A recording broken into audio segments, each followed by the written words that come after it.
तिल वाली बहू। शकुंतला बहुत ही धार्मिक महिला है। हर समय पूजा पाठ में लगी रहती है। वो कोई भी काम बिना शुभ मुहूर्त के नहीं करती है। शकुंतला अपने बेटे राज की शादी करवाना चाहती है, इसलिए वो पंडित जी के पास राज की कुंडली लेकर जाती है। प्रणाम पंडित जी, मेरा बेटा राज बहुत संस्कारी है। पूजा पाठ और धर्म कर्म के कार्यों को बहुत निष्ठा से पूर्ण करता है।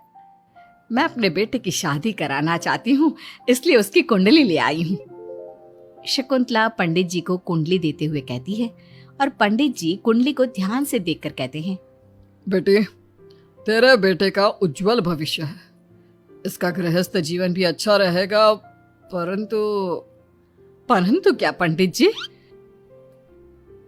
परंतु एक बात का विशेष ध्यान रखना होगा। तुम्हें अपने बेटे की शादी उसी लड़की से करानी होगी जिसके गाल पर तिल हो। वो लड़की तुम्हारे घर, तुम्हारे बेटे और तुम्हारे भविष्य के लिए सुख, शांति और समृद्धि लाएगी। तुम्हारा भाग्य केवल उस लड़की के आने से ही जागेगा। जी पंडित जी, मैं ऐसी ही बहू लाऊंगी जिसके गाल पर तिल हो।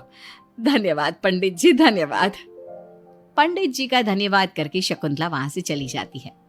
अब वो दिन रात तिल वाली बहू के बारे में सोचती रहती है। शकुंतला अपने बेटे का जहां भी रिश्ता लगाती तो उसकी एक ही शर्त होती कि तिल वाली बहू चाहिए, लेकिन उसे तिल वाली बहू कहीं मिलती ही नहीं। एक दिन अपनी माँ को इस तरह से परेशान देखकर राज कहता है, माँ, आप मेरे लिए तिल वाली लड़की क्यों देख रही हैं? अरे क्योंकि पंडित जी ने बोला है, वो तुम्हारे और इस घर के लिए भाग्यशाली साबित होगी। माँ, मैं एक लड़की से प्यार करता हूँ। आप मेरी शादी उस लड़की से करा दो ना। उसके गाल पर तिल होगा तभी मैं तुम्हारी शादी उससे कराऊंगी, नहीं तो भूल जाओ उस लड़की को। माँ की बात सुनकर राज को लगा कि माँ उसकी शादी कभी होने ही नहीं देगी, इसलिए उसने बिना कुछ सोचे समझे बोल दिया, अब माँ है ना, उसके गाल पर तिल है। सच में माँ, बहुत प्यारा तिल है। तू सच कह रहा है बेटा? अरे तो तूने मुझे पहले क्यों नहीं बताया? जल्दी से मुझे उस लड़की से मिलवा दे। ठीक है माँ, मैं बात करता हूँ उससे। अगले दिन राज रोशनी के पास पहुंचा और उसे सारी बात बताई। रोशनी ने सारी बात जानने के बाद कहा, राज, तुमने माँ से झूठ क्यों बोला?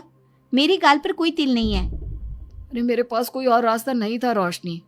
उस समय मुझे जो ठीक लगा मैंने किया। अगर मैं ऐसा नहीं बोलता तो माँ मेरी शादी किसी तिल वाली लड़की से करा देती। माँ से इसे झूठ बोलना ठीक नहीं है।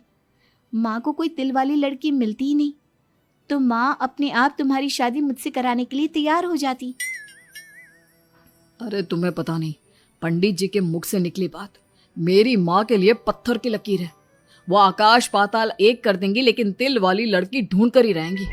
जो भी हो राज, लेकिन माँ को जब कभी सच्चाई का पता चलेगा तो उन्हें बहुत दुख होगा। और मेरे गाल पर तो तिल है ही नहीं, अब मैं माँ से कैसे मिलूंगी? तुम अपने गाल पर काजल से एक तिल बना लो ना, बाकी मैं संभाल लूंगा। अगले दिन रोशनी ने ऐसा ही किया। उसने काजल से गाल पर एक तिल बना लिया। इसके बाद राज ने रोशनी को अपनी माँ से मिलवाया, और जब शकुंतला ने रोशनी को ध्यान से देखा तो उसके गाल का तिल देखकर बहुत खुश हो गई और दोनों का रिश्ता पक्का कर दिया। कुछ ही दिनों में शकुंतला ने राज और रोशनी की शादी बहुत धूमधाम से करा दी। बहू, राज, जल्दी बाहर आओ, एक खुशखबरी है। रोशनी और राज बाहर आते हैं। राज, देखा, मेरी बहू के भाग्य से घर में खुशी आने लगी। जिस जमीन का केस हम पिछले 10 साल से लड़ रहे थे ना, वो केस अब खत्म हो गया है। अभी अभी वकील साहब का फोन आया है, वो केस हम जीत गए हैं। माँ, ये तो बहुत अच्छी खबर है। ये सब आपकी मेहनत का फल है। आपने इस कोर्ट केस के चक्कर में बहुत मेहनत की है। अरे नहीं बेटा, ये तो मेरी तिल वाली बहू के भाग्य से हो रहा है। पंडित जी ने बिल्कुल सही कहा था। शकुंतला रोशनी को बहुत प्यार करती है, लेकिन रोशनी के मन में दुख होता है। वो सोचती है, माँ मेरे झूठ को सच समझ रही है। अगर माँ को ये पता चल गया कि ये तिल नहीं काजल है तो उन्हें कितना दुख होगा। मैं आज ही राज से बात करूंगी कि वो माँ को सारी सच्चाई बता दे।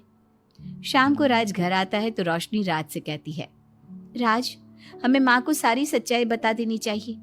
घर में कुछ भी अच्छा होता है तो माँ को लगता है कि सब मेरे गाल के तिल की वजह से हो रहा है। तुम्हारे गाल की तिल की वजह से हो रहा है। तुम्हारे गाल की तिल की वजह से कुछ नहीं हो रहा, लेकिन हाँ तुम्हारी वजह से हो रहा है। तुम इस घर में लक्ष्मी का रूप लेकर आई हो। सब बात ठीक है राज, लेकिन मैं माँ से और झूठ नहीं बोल सकती। मैं कल ही उन्हें सब कुछ सच सच बता दूंगी। नहीं रोशनी, अभी हम कुछ नहीं बता सकते। अभी हमारी शादी को ज्यादा दिन भी नहीं हुए। तुम माँ के दिल में अपने लिए थोड़ी और जगह बना लो, उसके बाद में पक्का मैं ही माँ को सब कुछ बता दूंगा। इस तरह से दिन गुजरने लगते हैं और शकुंतला के घर में खुशियों का आना लगा रहता है। शकुंतला अपनी बहू से बहुत प्यार करने लगी थी। एक दिन शकुंतला रोशनी के कमरे में गई। बहू, ओ बहू, कहाँ है तू? माँ मैं बाथरूम में हूँ, नहा रही हूँ। अरे देख तो मैं तेरे लिए क्या लाई हूँ, जल्दी बाहर आ। अब मैं क्या करूँ? मेरे पास तो काजल भी नहीं है, अब चेहरे पर क्या लगाऊं? राज तुमने अच्छा फंसाया मुझे। माँ आप अपने कमरे में जाइए, मुझे नहाने में थोड़ा टाइम लगेगा। मैं खुद आपके कमरे में आ जाऊंगी। नहीं बहू, तू जल्दी से निकल कर आ, मैं यहीं बैठी हूँ तेरे कमरे में। जब रोशनी को इस बात का एहसास हो गया कि उसकी सास कमरे से नहीं जाएगी, तो उसने अपने गीले बाल एक तरफ कर लिए और बालों से अपना आधा चेहरा छुपाकर बाहर आई। बहू नहा ली तुम? देखो मैं तुम्हारे लिए नई साड़ी और गहने लाई हूँ। आज शाम को बहुत मेहमान आ रहे हैं, मैं तुम्हें सबसे मिलवाऊंगी। मेहमान किस लिए आ रहे हैं माँ? अरे तुम्हें राज ने बताया नहीं बहू? हमारी कंपनी इस साल नंबर 1 की पोजीशन पर पहुंच गई है और ये सब तेरी वजह से हुआ है। चलो मैं चलती हूँ, मुझे शाम की बहुत सारी तैयारी भी तो करनी है। जब शकुंतला रोशनी के कमरे से चली गई, तब उसकी जान में जान आई। शाम को पार्टी में बहुत बड़े बड़े लोग आए थे। शकुंतला ने अपनी बहू को सबसे मिलवाया और उसकी खूब तारीफ की। पार्टी में सब लोग शकुंतला के सक्सेस का राज पूछ रहे थे, तो शकुंतला अपनी बहू और उसके दिल की तारीफ कर रही थी। एक दिन शकुंतला अपने बहू बेटे के साथ घूमने गई। आज हम घूमने आए हैं तो देखो मौसम भी कितना प्यारा हो गया है, लगता है बारिश आने वाली है। शकुंतला के इतना कहते ही जोरों की बारिश शुरू हो गई। रोशनी और राज कुछ सोच पाते इससे पहले ही रोशनी के गाल पर काजल का तिल बह गया और शकुंतला ने ये सब देख लिया। अब शकुंतला के गुस्से की कोई हद ना रही। तूने मुझसे झूठ बोला? तेरी इतनी हिम्मत? कल वही मैंने तुझे इतना प्यार किया, तुझे अपने बेटे से ज्यादा ममता दी और तूने मेरे साथ विश्वासघात किया। मैं तुझे कभी माफ नहीं करूंगी। माँ, इसमें रोशनी की कोई गलती नहीं है। मैंने ही कहा था इसे ऐसा करने के लिए। रोशनी ने कई बार आपको सच्चाई बताने की कोशिश की, लेकिन मैंने हर बार उसे रोक दिया। क्या तूने कहा था? क्यों किया तूने ऐसा? कितना बुरा दिन था वो जब मैंने तुम दोनों की शादी करवाई और तुझे शर्म नहीं आई अपनी माँ को धोखा देते हुए? तो माँ मैं और क्या करता? अब तो पीछे ही पड़ गई थी तिल वाली बहू के। आपको कोई लड़की भी तो नहीं मिल रही थी और मैं रोशनी को बहुत प्यार करता हूँ, उसके बिना नहीं रह सकता। हाँ, तो अब इसी के पास रहे। मैं तुम दोनों की शक्ल नहीं देखना चाहती। ले जा इस झूठी और मनहूस लड़की को मेरे सामने से। माँ, कल तक तो रोशनी बहुत भाग्यवान थी, आज ये मनहूस हो गई। अपनी सोच बदलो माँ, चेहरे के ऊपर तिल होने से कुछ नहीं होता। आपने देखा नहीं, रोशनी के घर आते ही हमारे सारे काम पूरे हो गए। आज हमारी कंपनी नंबर 1 है। अब कब अंधविश्वास करना छोड़ोगी?